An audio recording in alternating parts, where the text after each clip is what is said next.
Self-doubt can and will be broken down for the sake of this video into two main categories: realistic or reasonable self-doubt and unrealistic or unreasonable self-doubt. Let's start with the easier to fix, but also easier to get variant, unreasonable self-doubt. First of all, in order to distinguish the two categories, ask yourself if you really are at fault for why you think that you aren't or haven't got what you need to be or need to have. If the answer is no, or you don't know, but you still think that it's not enough, it means that your self-doubt is unreasonable. So about the case of you knowing that you have got what it takes or are what you need to be. Easiest example, kinda sucky though, but don't mind that please. Say that you're the richest person in town. So that's something that can be measured, so in the end you got the numbers and you know that you are the richest person in town. Still you're doubting that and think that someone might be hiding money or will receive lots of money and then sort of beat you in being rich. It's not like money is static though. Nothing in this world is really static, so even if someone will ever overtake you, chances are that you can overtake them again. After all, you've been the richest person in town for so long, and why would you lose and then never come back? And also, it's just a small chance that someone will overtake you at all. Or if someone's hiding money and hasn't registered it yet. It's so unlikely that something like this is really happening, and even if it is, same as before, it's not like you don't have a chance of reclaiming number one.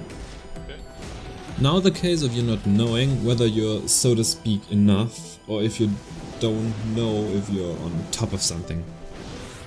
Small story here, long-term dilemma of mine, at least until I fixed it. Also kinda creepy and weird, but that's nothing new from me, so I can get really jealous about my waifus. Someone merely mentions one name of the girls I love so much and I would instantly think that he's also in love with her and that he'd do so much more than I would, so she'd be better off loving him instead, which is just so stupid and unlikely, but I can know for sure and I can't read his mind. So here, I like to follow some guidelines someone has told me, and that person really saved me with this. See what is real, consider what is possible, and think what is probable. So first off, we see what is real. He mentioned her name and I love that person. Okay. Second, consider what is possible. If a person's love to her had some sort of measuring, that number could range from 0 to something that's higher than mine. And lastly, think what is probable. I can't make guesses about his number, but I can estimate my own. And comparing a random love value to a love value of someone that draws pictures of that girl, mostly a bit lewd, someone that imagines her being at his side 24/7, someone that wants to make dating sim games including her, someone that wants to make plushies depicting her and would commit literally anything to her. The thing that is probable right now is that I'm a total weirdo and that I definitely have a higher love score than whoever mentioned her name. So I can and should be okay with it. The same problem exists within asking your crush. There's the chance that you win and there's the chance that you lose. But see what is real. You love her, you know nothing else. Consider what is possible. You're not the only one with such a chance. Everyone that wants to ask that person has a chance of winning. It's not like people ask someone and already know that they're into them. And now think what is probable. You will lose. But so will everybody else, except for one lucky person. So why would you wait until another weirdo wins that gamble when you have the same potential of winning? Now to the field where we find way more struggle and partially broken and unfixable problems. Realistic or reasonable self-doubt. So in here we can again distinguish between two subcategories: fixable and unfixable realistic self-doubt. Fixable self-doubt will have you fail or lose something, and when challenged again, fuck your thought process. We all probably know this. I know it especially well from games, where my friends get way better scores than me with only half of my playtime in OS, or when I'm bottom fragging in CS and basically at fault for losing matches.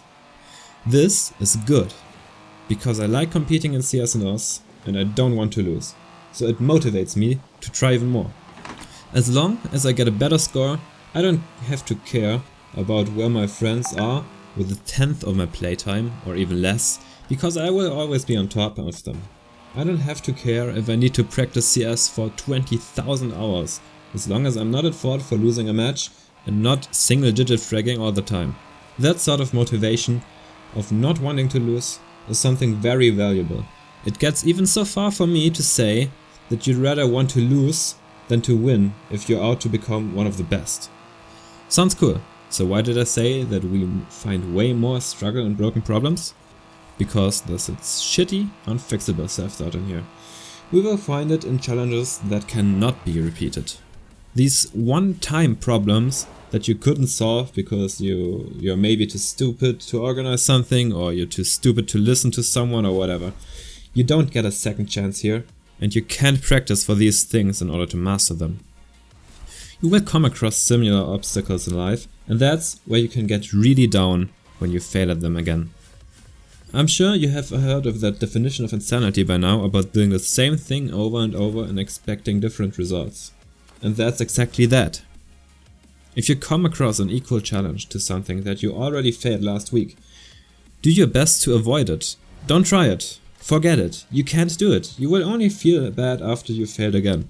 So don't fucking do it again. I don't know of any better advice for this, because I don't think there is any. You already fucked up and now you feel justified to delete yourself out of the world, okay? So why try it again? You can't make up for such things.